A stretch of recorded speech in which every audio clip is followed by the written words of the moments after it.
Sebuah pelelangan yang terkenal di dunia berakhir begitu saja, meninggalkan semua orang dengan keterkejutan tiada akhir.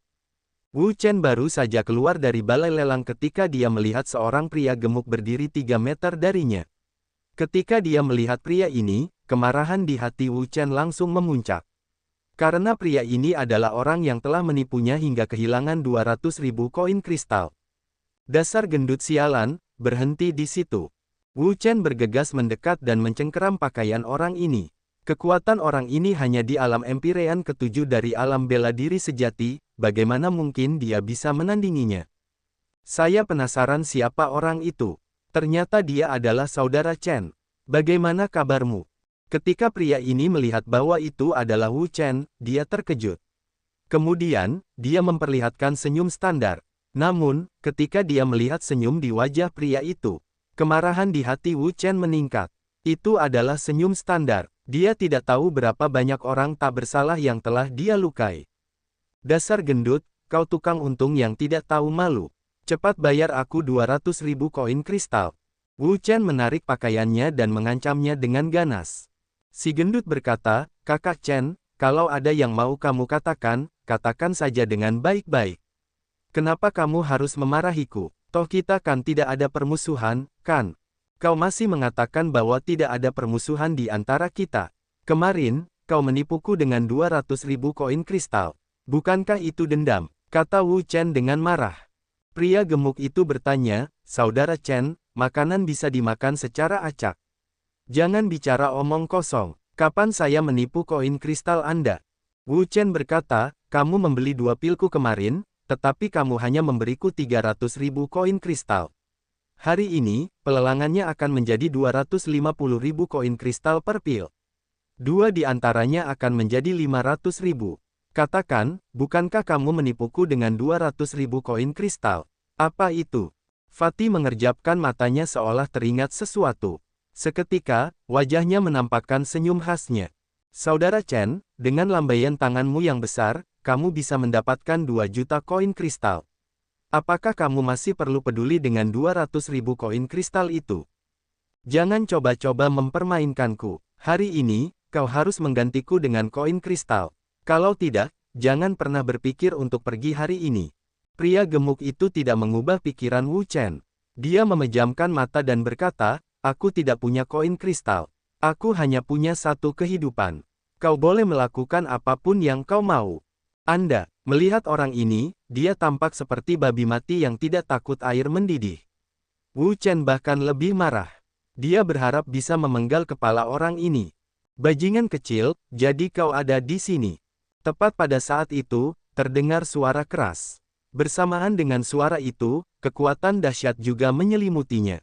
Zhuge Zhengwo. Wu Chen mendongak dan melihat. Siapa lagi kalau bukan Zhuge Zhengwo? Zhuge Zhengwo melotot ke arah Wu Chen dengan marah. Orang inilah yang menyebabkan dia tidak bisa mendapatkan Pyroxenite. Dan dia dipermalukan di depan banyak orang. Baginya, ini adalah, dia pernah bersumpah akan membunuh anak ini. Untuk membalas dendam. Wu Chen tidak mengatakan apa-apa. Wajahnya berangsur-angsur menjadi gelap, dan ki yang kuat mengalir keluar dari tubuhnya. Konflik di pihak ini telah menarik banyak orang. Mereka semua berhenti, dan menampakkan ekspresi seolah-olah mereka sedang menonton pertunjukan yang bagus. Mereka ingat dengan jelas apa yang terjadi selama pelelangan. Wu Chen telah merampok sekte Tai dari apa yang mereka butuhkan 2 kali. Mengingat temperamen Zhuge Zheng, dia tidak akan pernah membiarkan masalah ini begitu saja. Kakak, sepertinya kamu sedang dalam masalah. Si gendut membuka matanya pada suatu saat. Dia tidak panik saat melihat Zhuge Zheng. Bagaimanapun, Zhuge Zheng tidak menargetkannya. Melihat wajah sombong orang ini, Wu Chen menjadi semakin marah. Dia mencengkeram pakaiannya dan berkata dengan marah, dasar gendut, kau tukang untung yang tidak bermoral. Apa kau akan mengganti koin kristalku? Jika kau tidak mengganti koin kristalku, aku akan segera mengirimmu ke sana. Berikan pada Zhuge Zheng Yi. Mendengar hal itu, dia mengira si gendut sialan ini akan menyerah, tetapi betapa terkejutnya dia masih terlihat seperti babi mati yang tidak takut dengan air mendidih. Hanya ada 1 koin kristal hidup dan mati. Jika kau menginginkannya, kau tidak punya 1 pun. Mendengar ini, Wu Chen sangat marah. Si gendut sialan ini, dia bahkan tidak peduli dengan hidupnya sendiri jika menyangkut uang. Dia melotot marah pada orang ini. Apakah orang ini benar-benar akan memakannya? Baiklah, kalau begitu, dia akan membiarkan orang ini merasakan cara Wu Chen. Karena kamu hanya menginginkan uang untuk hidup, aku akan mengabulkan keinginanmu. Wu Chen mencengkeram pakaian pria gendut itu. Meskipun pria gendut itu sangat berat, hal itu tidak menjadi masalah baginya. Wu Chen menangkapnya dan tanpa berkata apa-apa, dia dengan santai melemparkan orang ini ke arah Zhuge Zhengwo. Sial, kamu benar-benar datang. Si gendut terkejut saat melihat Wu Chen melemparkannya ke arah Zhuge Zheng. Kekuatannya jauh lebih rendah daripada Zhuge Zheng. Ada perbedaan kekuatan yang sangat besar di antara mereka berdua. Jika Zhuge Zhengwo benar-benar menyerangnya, dia pasti akan tamat. Dasar gendut sialan, ini harga yang kau bayar karena menipuku. Wu Chen mendengus dingin. Dia sama sekali tidak punya kesan yang baik terhadap si gendut sialan ini. Dia hanya tahu bagaimana menjebaknya. Sekarang, saatnya baginya untuk merasakan pembalasan. Zhuge Zheng saat ini sedang marah. Dia membenci Wu Chen sampai ke akar-akarnya. Karena itu, dia tidak peduli siapa orang gendut ini. Dia hanya melayangkan pukulan dengan maksud untuk menghancurkannya. Berhenti. Tepat pada saat ini, tiba-tiba terdengar teriakan keras.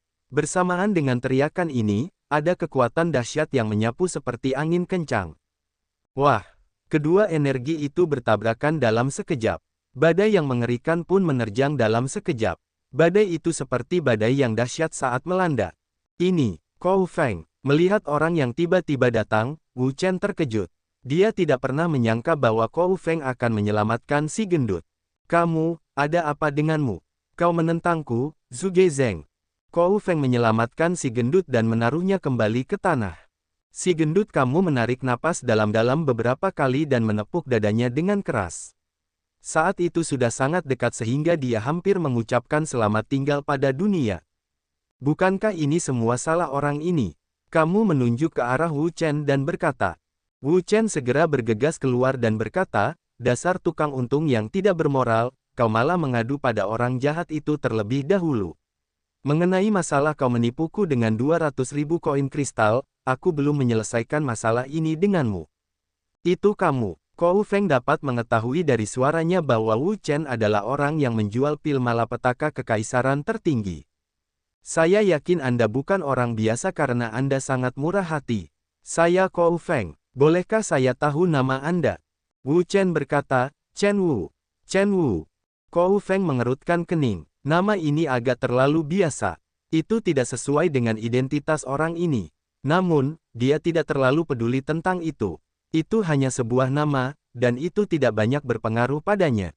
Pada saat ini, Ki yang besar menyerbu ke arahnya. Itu adalah Ki yang besar, dan membawa amarah yang kuat, seperti tornado.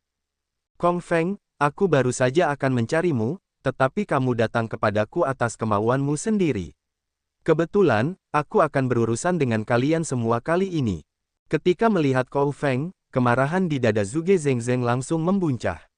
Dia tidak dapat menahannya lagi, dan kemarahan itu meledak sepenuhnya. Zhuge Zheng, sepertinya kamu belum cukup kehilangan muka dalam pelelangan ini. Apakah kamu masih ingin kehilangan muka lagi? Kou Feng berkata dengan nada sarkastik. Berbicara tentang apa yang terjadi sebelumnya, dia masih harus berterima kasih kepada Chen Wu. Dialah yang telah menamparkan wajah Zhuge Zheng, menyebabkan dia kehilangan seluruh wajahnya. Memikirkannya kembali sekarang, dia merasa sangat gembira. Dari titik ini saja, dia merasa bahwa Chen Wu adalah seseorang yang dapat berteman dengannya. Kou Feng, pergilah ke neraka. Zhuge Zheng sangat marah. Orang ini berani menaburkan garam pada lukanya. Dia hanya mencari kematian. Dengan raungan yang dahsyat, Zhuge Zheng segera mengedarkan asal mula 3 bukaan dan melepaskan ki kuat yang menyapu bagaikan gelombang. Zhuge Zheng, aku, Kou Feng, tidak takut pada orang lain yang takut padamu. Tanpa berkata apa-apa lagi, Kou Feng bergegas maju dan memulai pertarungan sengit dengan Zhuge Zheng. Orang-orang di sekitarnya segera mundur, takut mereka akan terlibat dalam pertempuran. Keduanya ahli dalam tahap astral reaching, dan kekuatan mereka sangat mengerikan. Jika mereka terseret ke dalam pertempuran, konsekuensinya akan sangat sulit diprediksi. Melihat mereka berdua bertarung, Wu Chen mengangkat bahu. Dendam antara geng bajak laut Kou dan Sekte Tai tidak akan pernah berakhir sampai salah satu dari mereka mati. Ini adalah sesuatu yang diketahui semua orang, dan dia tidak perlu mempedulikannya. Namun, dengan sangat cepat, konflik antara kelompok orang lainnya membuat jantungnya berdebar kencang. Kakak Yulan, hanya berjarak 3 meter, dua kelompok orang saling berhadapan. Kedua kelompok orang ini adalah Xia Yulan dan Guisa. Wu Chen tahu mengapa Guisa merasa kasihan pada Xia Yulan dan yang lainnya. Alasannya adalah karena dia telah membunuh banyak orang hiu putih di masa lalu. Hal ini menyebabkan klan hiu putih membencinya sampai ke tulang, dan kebencian ini juga telah berubah menjadi kebencian terhadap Xia Yulan dan yang lainnya. Karena khawatir, Wu Chen juga menerobos masuk. Guisa, mengapa kamu menghalangi kami? Hou Junji dan Guisa sedang berhadapan. Di antara orang-orang di Beichen House, dia adalah pemimpinnya. Tentu saja, dia harus memastikan keselamatan yang lain.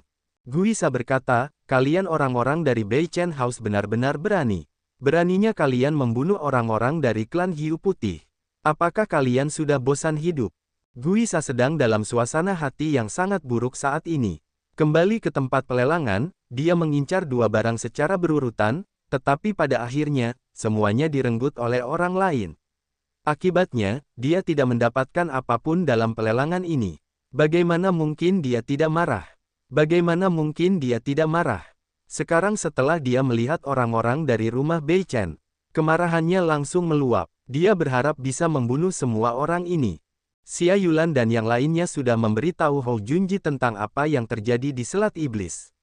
Karena itu, dia tahu segalanya tentang itu. Selain kaget, dia juga kaget dengan apa yang terjadi di Selat Iblis. Tidak ada lagi yang bisa dikatakan. Lagi pula, dia sudah membunuh mereka. Tidak ada gunanya mengatakan apapun lagi. Hal terpenting bagi mereka saat ini adalah menemukan Wu Chen. Mereka ingin melihat apakah dia masih aman dan sehat.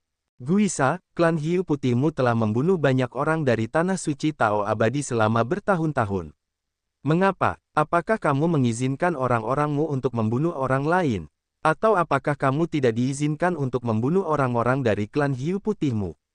Sikap Hou Junji juga sangat tegas. Dia adalah anggota klan Hiu Putih. Sama seperti orang-orang dari Sekte Tai, mereka semua tidak masuk akal. Orang-orang dari Sekte Tai lebih baik. Mereka hanya akan menekan orang-orang dari Tanah Suci Tao Abadi, tetapi orang-orang dari klan Hiu Putih berbeda. Itu adalah masalah membunuh dan melahap mayat. Adapun orang-orang ini, mereka telah bertemu dengan orang-orang dari klan Hiu Putih. Biasanya, mereka akan mengambil inisiatif untuk menghindari mereka, tidak mau berkonflik dengan mereka. Namun, semakin mereka mencoba menghindarinya, semakin mereka akan mencoba peruntungan mereka. Ini membuat banyak faksi marah. Guisa tertawa. Benar sekali, Hou Junji, kau sudah banyak bicara. Di dunia ini, kami, orang Hiu Putih, adalah satu-satunya yang bisa membunuh orang lain.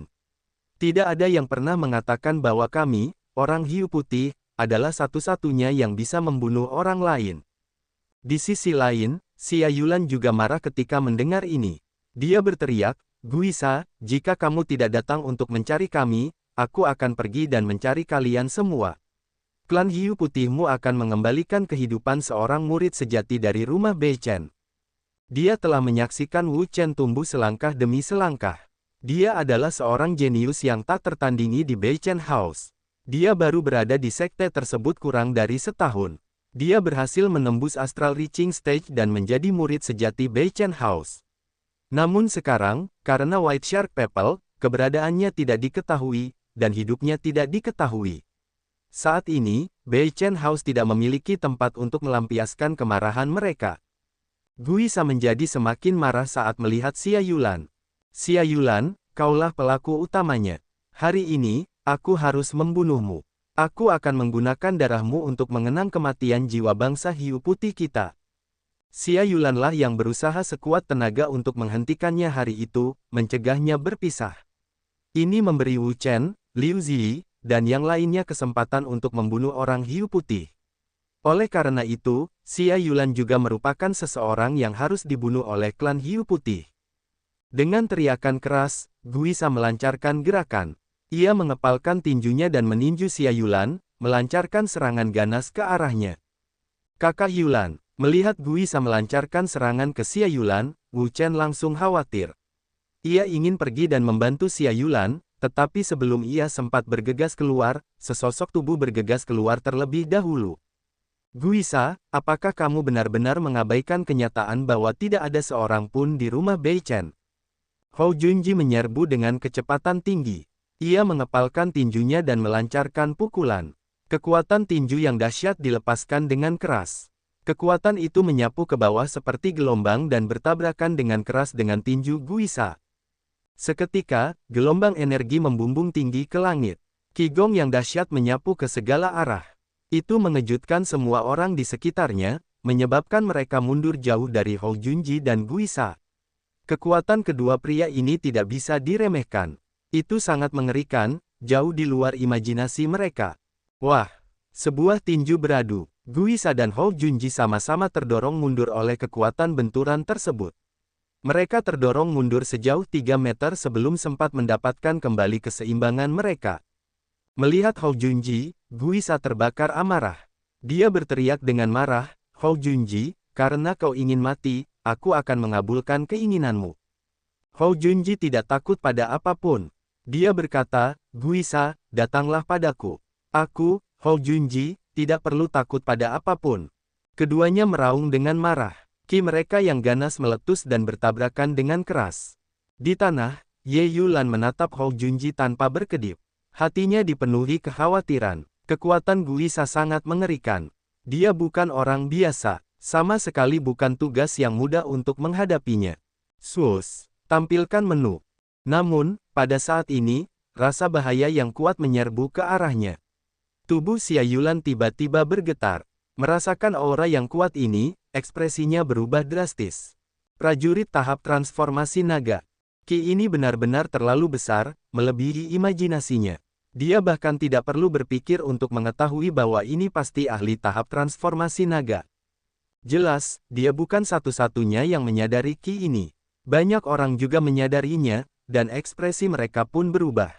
Kalian semua dari Istana Bei Chen, akhirnya sampai juga di sini. Tiba-tiba Ki yang sangat besar turun dari langit. Kekuatan yang mengerikan dengan gila-gilaan menyapu seluruh zona spasial, menyebabkan ekspresi wajah semua orang berubah. Sesaat kemudian, seorang lelaki tua muncul. Kekuatan dahsyat dilepaskan dari tubuh lelaki tua ini, menyebabkan orang-orang merasa terintimidasi. Kamu Mingxia, Xia Yulan mengenalinya. Namanya Ye Mingxia, seorang tetua klan Hiu Putih. Kekuatannya mengerikan, dan karakternya ganas dan haus darah. Dia adalah pria yang ditakuti semua orang. Itu orang tua. Wu Chen juga mengenali lelaki tua ini. Dia adalah ahli dari klan Hiu Putih yang dia lihat saat pertama kali memasuki kota permata surgawi. Orang-orang di Istana Bei Chen, apakah kalian tahu kejahatan kalian? Tahukah kamu kejahatanmu? Kejahatan apa? Tanya Xia Yulan. Ye Mingxia berteriak, keluarga Bei Chen-mu telah membunuh orang Hiu Putihku, dan kamu masih mengatakan kamu tidak melakukan kejahatan apapun. Xia Yulan sama sekali tidak malu-malu. Setiap kata yang diucapkannya keras dan jelas, membunuh kalian, orang Hiu Putih, adalah kejahatan. Lalu, bukankah membunuh orang dari Tanah Suci Tao Abadi merupakan kejahatan bagi kalian, orang Hiu Putih? Bagaimana mungkin ada logika yang bengkok seperti itu di dunia ini? Lagi pula, ini adalah dendam di antara kita, anak muda. Apa yang ingin kau lakukan dengan orang tua ini? Mungkinkah klan Hiu Putihmu memiliki kepribadian seperti ini? Apakah kau pikir kau akan menjadi tua hanya karena kau masih muda dan tidak bisa bertarung? Kata-kata Xia Yulan tepat sasaran. Suaranya jelas, dan setiap kalimat masuk ke telinganya. Yang lain juga menganggukkan kepala. Selama bertahun-tahun. Klan Hiu Putih mengandalkan kekuatan mereka sendiri untuk membunuh banyak murid dari Tanah Suci Tao Abadi. Bahkan murid sejati telah kehilangan banyak nyawa di tangan mereka. Mengapa orang-orang dari Tanah Suci Tao Abadi tidak mengirim siapapun untuk meminta penjelasan? Itu karena ada aturan yang jelas di benua itu. Para ahli dari generasi yang lebih tua tidak diizinkan untuk ikut campur dalam konflik antara orang-orang muda. Siapapun yang melanggar aturan ini akan dikutuk oleh semua kekuatan besar. Anda, Ye Mingxia sangat marah hingga tubuhnya gemetar. Dia tidak bisa berkata apa-apa untuk waktu yang lama. Xia Yulan, jangan membalikkan yang benar dan yang salah. Pada saat ini, Guisa terbang turun. Dia baru saja bertarung dengan Hou Junji, dan ki yang liar dan ganas di sekujur tubuhnya belum hilang. Kekuatannya tak tertandingi. Saya membalikkan yang benar dan yang salah. Xia Yulan mencibir dan berkata, siapa yang memutarbalikkan yang benar dan yang salah? Klan Hiu Putihmu seharusnya lebih jelas tentang masalah ini. Guisa sangat marah dan berteriak, jangan bicarakan masalah ini untuk saat ini. Kali ini, keluarga Beichenmu telah membunuh orang-orang Hiu Putihku. Itu adalah fakta yang tak terbantahkan. Kamu tidak boleh berdebat di sini. Perselisihan. Xia Yulan masih mencibir dan berkata dengan nada meremehkan, aku tidak perlu berdebat tentang masalah ini. Tidak perlu berdebat. Kurasa kau tidak bisa berdebat karena fakta bahwa orang-orang dari istana Beichen membunuhku, orang-orang Hiu Putih, adalah fakta yang tidak terbantahkan. Xia Yulan, apakah kau tahu kejahatanmu? Tidaklah benar bagi kami untuk membunuh kalian semua. Jadi, apakah benar bagimu untuk membunuh kami? Xia Yulan berkata dengan nada sarkastis, setahun yang lalu, klan Hiu Putihmu membunuh 3 murid sejati sekte mendalam di dasar laut. 9 bulan yang lalu, orang-orangmu berada di Pulau Lori. Mereka membunuh semua orang di Tanah Suci Bulan Mistik dan menghancurkan mayat mereka. Apakah kau ingin aku menyebutkan semua hal ini? Anda, petik 2. Wajah Guisa tampak garang dan sangat menakutkan. Dia dibantah oleh Xia Yulan hingga dia tidak bisa berkata apa-apa. Pada saat ini, orang-orang di sekitarnya mulai berbisik-bisik. Apakah yang dikatakan Xia Yulan benar atau salah? Saya tidak tahu, tetapi menurut saya itu tidak berdasar.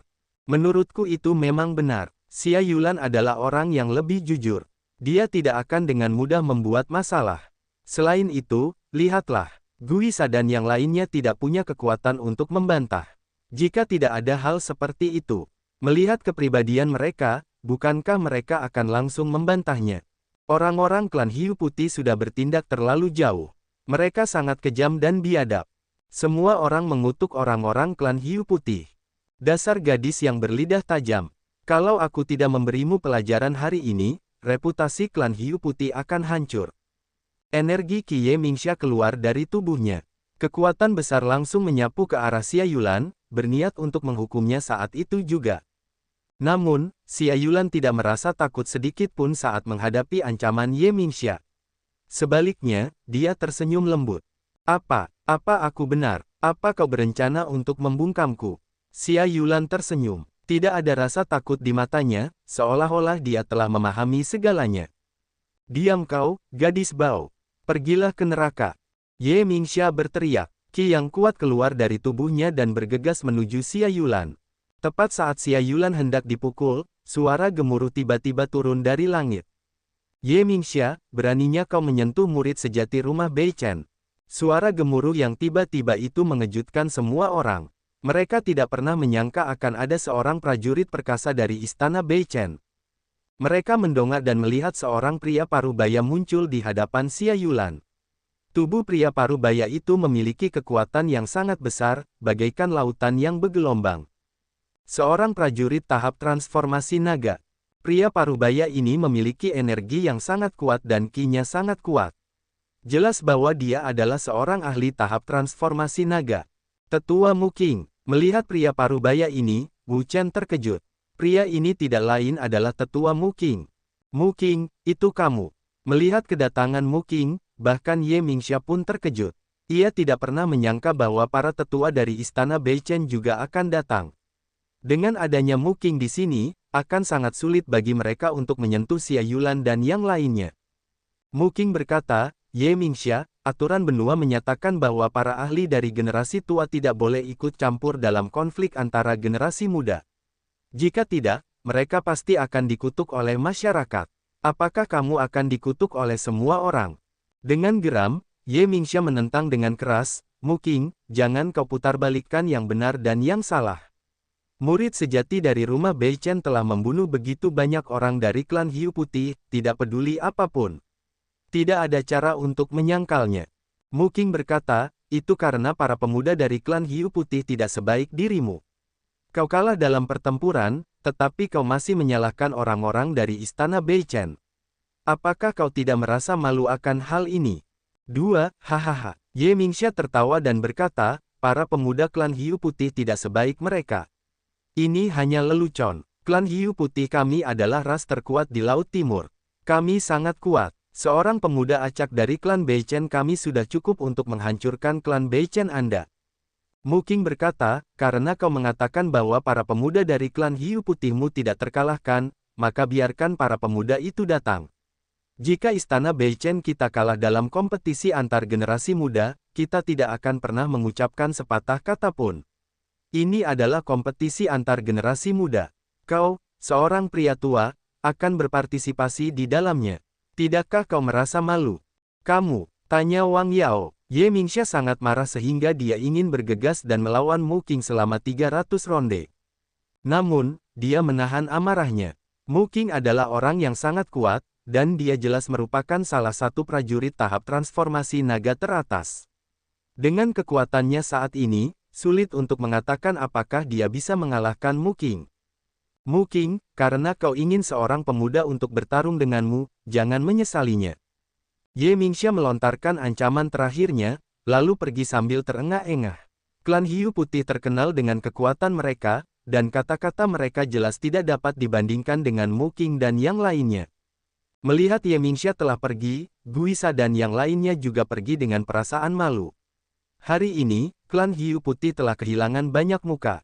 Mu Qing menghela napas lega.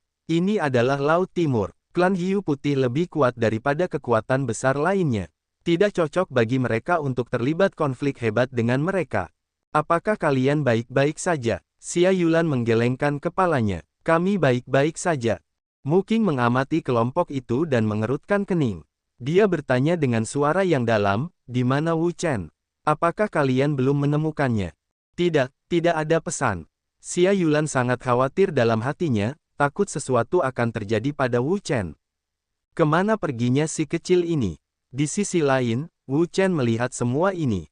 Sejujurnya, dia benar-benar ingin bertemu Xia Yulan dan yang lainnya secara langsung dan membuat mereka tidak terlalu khawatir. Namun, setelah berpikir sejenak, dia memutuskan untuk tidak memikirkannya. Pertama, ini adalah Pulau Permata Surgawi, sebuah pulau di Laut Timur. Jika dia mengungkapkan identitas aslinya di wilayah klan Laut, akan ada konflik hebat antara dia dan klan Hiu Putih, yang akan merugikan rencananya. Lagi pula, tujuannya datang ke sini adalah untuk menemukan bahan. Terobosan, tahap kelima dari teknik tubuh emas yang tidak dapat dihancurkan belum selesai. Dia tidak ingin menimbulkan masalah lagi. Kedua, Nether Lotus di tubuhnya juga merupakan masalah besar. Dia belum menemukan cara untuk menjelaskannya kepada Mu Qing dan yang lainnya, bahkan jika dia melakukannya. Apakah pihak lain bersedia mendengarkannya dan membiarkan Nether Lotus terus ada di tubuhnya? Dia harus memikirkan semua pertanyaan ini secara menyeluruh. Nether Lotus adalah pedang bermata dua. Itu tergantung pada bagaimana dia menggunakannya. Jika dia menggunakannya dengan baik dan dapat mengendalikannya, tentu saja itu akan sangat bermanfaat. Namun, jika dia tidak dapat mengendalikannya, itu akan menjadi bencana yang menghancurkan. Tak lama kemudian, Mu Qing dan Xia Yulan pun pergi. Wu Chen hanya berdiri di sana dan menyaksikan kepergian mereka dengan tenang. Saudara Chen, apa yang sedang kamu lihat? Mungkinkah kamu terpikat oleh keindahan rumah Bei Chen? Pada saat ini, terdengar suara. Wu Chen menoleh dan melihat bahwa itu bukan kamu yang gemuk, tetapi orang lain. Ketika melihat pria gendut ini, Wu Chen merasa marah dalam hatinya. Ia segera meraih pakaiannya dan berteriak, dasar gendut sialan, cepat kembalikan 200.000 koin kristal kepadaku. Kalau tidak, aku tidak akan membiarkanmu pergi.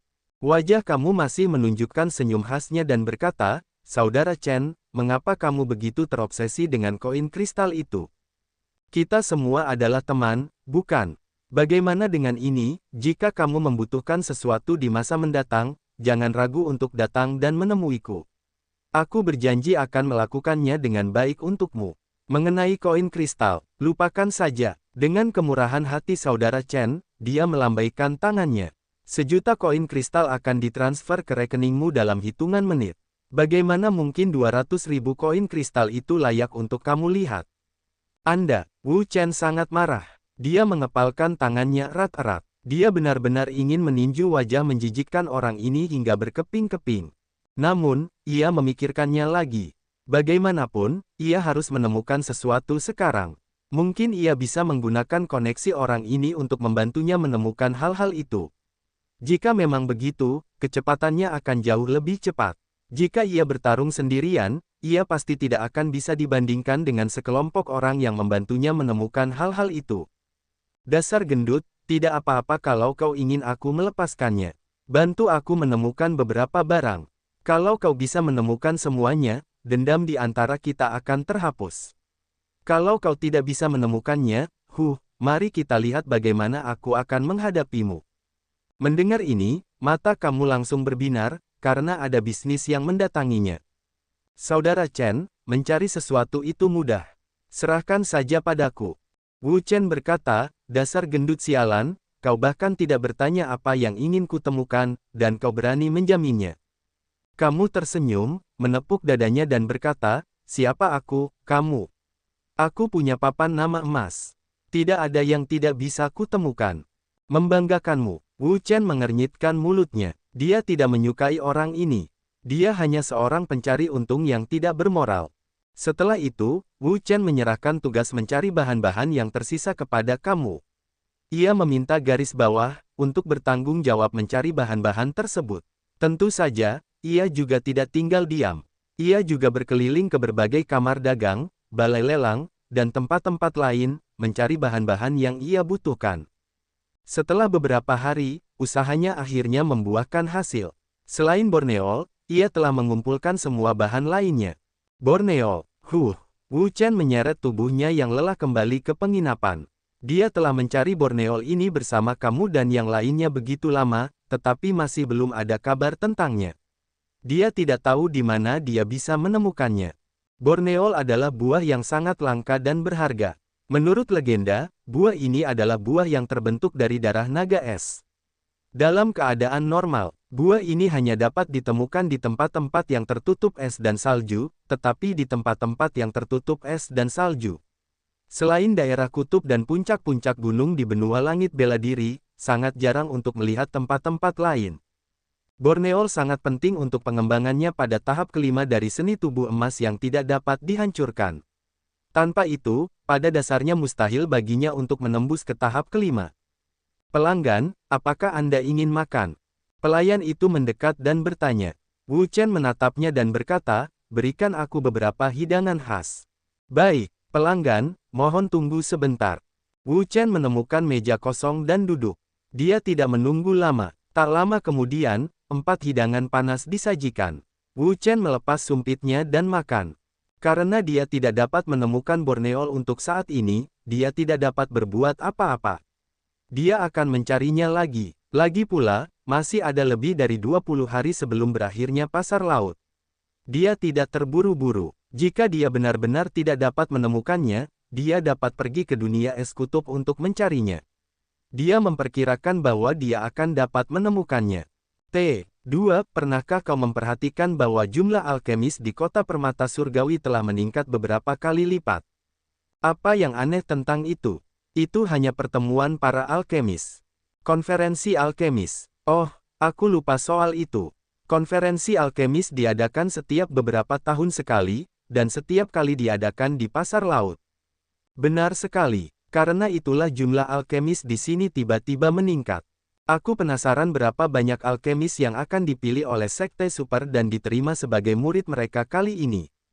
Pertemuan besar alkemis. Wu Chen tercengang. Dia telah melupakan masalah ini. Pertemuan besar alkemis di Laut Timur setara dengan kompetisi multi kerajaan antara dia dan pejuang.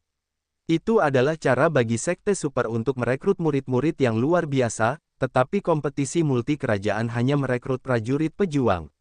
Konferensi alkemis merekrut para alkemis. Namun, dia tidak tertarik dengan konferensi alkemis ini. Pertama, dia sekarang adalah murid sejati dari rumah Bei Chen. Dia tidak perlu berpartisipasi dalam pertemuan besar alkemis. Kedua, dia adalah dewa pil tertinggi, dan keterampilannya dalam alkimia sangat tinggi, mencapai puncak kesempurnaan. Jika dia mengatakan dia yang kedua, tidak ada yang berani mengatakan dia yang pertama. Karena itu, dia tidak akan berpartisipasi dalam pertemuan besar alkemis. Pertemuan besar alkemis kali ini jauh lebih menarik daripada pertemuan-pertemuan sebelumnya. Kudengar semua alkemis terkemuka dari Sekte Super akan hadir kali ini. Semua alkemis datang. Apa yang mereka lakukan? Apa yang mereka lakukan? Tentu saja, mereka di sini untuk berpartisipasi dalam persekutuan apoteker. Berpartisipasi dalam persekutuan apoteker. Mereka sudah menjadi murid Sekte Super, mengapa mereka masih berpartisipasi dalam pertemuan besar alkemis? Itu karena pertemuan besar alkemis kali ini, bukan hanya pertemuan besar alkemis dunia fana kita. Itu karena konferensi alkemis kali ini bukan hanya pertemuan orang-orang biasa. Itu juga kompetisi antara para alkemis dari Sekte Super. Dengan kata lain, itu adalah kompetisi antara para alkemis dari Sekte Super dengan menggunakan alasan kompetisi alkemis ini. Mari kita lihat pihak mana yang memiliki alkemis yang lebih baik. Itu akan sangat menarik. Pertukaran keterampilan antara para alkemis dari Sekte Super akan menjadi hal yang menarik hanya dengan memikirkannya. Tidak diragukan lagi, pertemuan alkemis tahun ini adalah yang paling meriah dari semua pertemuan alkemis sebelumnya. Sekarang, semua saluran utama mempromosikan acara ini. Pada dasarnya, semua alkemis muda di wilayah mistik timur akan datang. Lalu, kapan pertemuan alkemis akan dimulai? 3 hari kemudian. Masih ada 3 hari lagi. Dalam waktu 3 hari, kita akan dapat menyaksikan peristiwa yang tiada taraf. Aku tidak sabar lagi. Haha, aku juga. Aku sudah memesan tempat duduk terlebih dahulu. Aku akan menunggu pertemuan besar alkemis dimulai 3 hari lagi. Apa-apaan ini? Kamu sudah memesan tempat duduk. Bukankah kamu sangat hebat? Tidak ada cara lain. Pertemuan besar alkemis kali ini sangat megah. Lokasinya pasti sangat langka. Seseorang harus memesan tempat duduk terlebih dahulu untuk mendapatkan tempat duduk. Saya juga akan memesan satu. Hehe, kalau mau pesan tempat, harus buru-buru. Tempat ini sangat populer. Baiklah, aku akan pergi setelah makan malam. Sekte Super ingin ikut juga. Wu Chen mengerutkan kening. Mendengarkan percakapan orang-orang ini, dia tahu bahwa pertemuan besar alkemis kali ini akan tidak sesederhana Sekte Super merekrut alkemis yang luar biasa. Itu adalah pertukaran petunjuk antara para alkemis luar biasa dari wilayah mistik timur. Ini sama dengan konferensi pertukaran dari 10 sekte abadi di Tanah Suci Tao Abadi. Tepat pada saat ini, sebuah tangan tiba-tiba terulur dan menyambar sumpitnya. Wu Chen terkejut. Pihak lain terlalu cepat. Sebelum dia sempat bereaksi, sumpitnya sudah disambar. Dia mengangkat kepalanya dan melihat seorang laki-laki gemuk duduk di hadapannya sambil memegang sumpit dan melahap habis semua makanannya. Hei, hei, hei, dasar gendut. Apa kau masih peduli dengan kebersihan? Kau juga menginginkan sumpitku. Pria gemuk ini secara alami adalah kamu. Belakangan ini, kamu telah banyak membantunya. Mereka perlahan-lahan menjadi akrab satu sama lain. Jadi bagaimana kalau aku menggunakan sumpitmu? Demi membantumu menemukan Borneol, aku sudah banyak menderita akhir-akhir ini, dan aku sudah banyak menderita. Wu Chen sangat cerdas, dan dia dapat mengetahui apa yang sedang terjadi saat dia mendengarnya. Dasar gendut, kau sudah menemukan Borneol. Kamu menatapnya dan menganggukkan kepalanya. Aku rasa begitu. Mata Wu Chen berbinar. Dia sekarang sedang mengolah tahap kelima dari teknik tubuh emas yang tidak dapat dihancurkan, dan hanya membutuhkan Borneol. Selama dia memiliki Borneol, dia akan mampu menembus ke tahap kelima dari teknik tubuh emas yang tidak dapat dihancurkan. Di mana Borneol? Cepat beritahu aku. Kamu berkata, saya punya berita tentang Borneol, tetapi akan sangat sulit mendapatkannya. Wu Chen terkejut. Baginya, dia tidak takut dengan kesulitan. Selama dia bisa mendapatkan Borneol, tidak peduli seberapa sulitnya, dia akan mampu mengatasinya. Mengapa kamu tidak memberitahuku betapa sulitnya hal itu? Kamu berkata, apakah kamu tahu tentang konferensi alkemis? Tentu saja aku tahu tentang pertemuan besar alkemis. Dia baru saja mendengarnya dari orang di penginapan, jadi dia tentu tahu tentang hal itu. Saya sudah menanyakannya. Dalam pertemuan besar alkemis ini, akan muncul Borneol, dan Borneol ini akan menjadi hadiah bagi juara akhir dalam pertemuan besar alkemis ini. Wu Chen tercengang. Ini terlalu kebetulan. Apakah ini nyata? Kamu mengangguk. Benar, karena itulah ini jadi merepotkan. Pertemuan besar alkemis kali ini berbeda dari yang sebelumnya. Akan ada orang-orang dari Tanah Suci Tao Abadi yang berpartisipasi dalam acara ini. Jika kau ingin mendapatkan Borneol, kecuali kau memenangkan kejuaraan, tidak ada yang bisa melakukan apapun. Namun, Wu Chen tersenyum. Dengan keahliannya dalam alkimia, akan semudah meniup debu baginya untuk memenangkan kejuaraan. Apa yang kau tertawakan? Jangan bilang kau punya cara untuk menjadi juara di pertemuan alkemis. Wu Chen berkata, coba saja. Bagaimana kita tahu kalau kita tidak mencobanya? Coba saja, mungkinkah kamu benar-benar seorang alkemis? Sebelumnya, dia selalu bertanya-tanya apakah Wu Chen benar-benar seorang alkemis karena semua yang dia keluarkan adalah pil. Secara umum, selain alkemis, sangat sedikit orang yang akan mengambil pil untuk dijual. Namun, pil yang diambil Wu Chen terlalu bermutu tinggi. Jika itu bukan pil tertinggi tingkat 4, maka itu adalah pil tertinggi tingkat 5. Pil seperti itu ditemukan di seluruh wilayah mistik timur. Dia tidak mempercayainya. Pil obat itu dibuat oleh Wu Chen sendiri. Bukankah dia sendiri yang mengatakannya? Apakah gurunya yang memberikannya kepadanya sebelum dia keluar? Sebenarnya, kamu tidak tahu bahwa pil obat yang diambil Wu Chen. Semuanya dimurnikan sendiri olehnya, dan keterampilannya dalam alkimia sangat tinggi. Itu benar-benar di luar imajinasi siapapun. Adapun yang disebut master, itu murni dibuat olehnya. Bagaimana dia bisa memiliki master? Siapa yang bisa mengajarinya?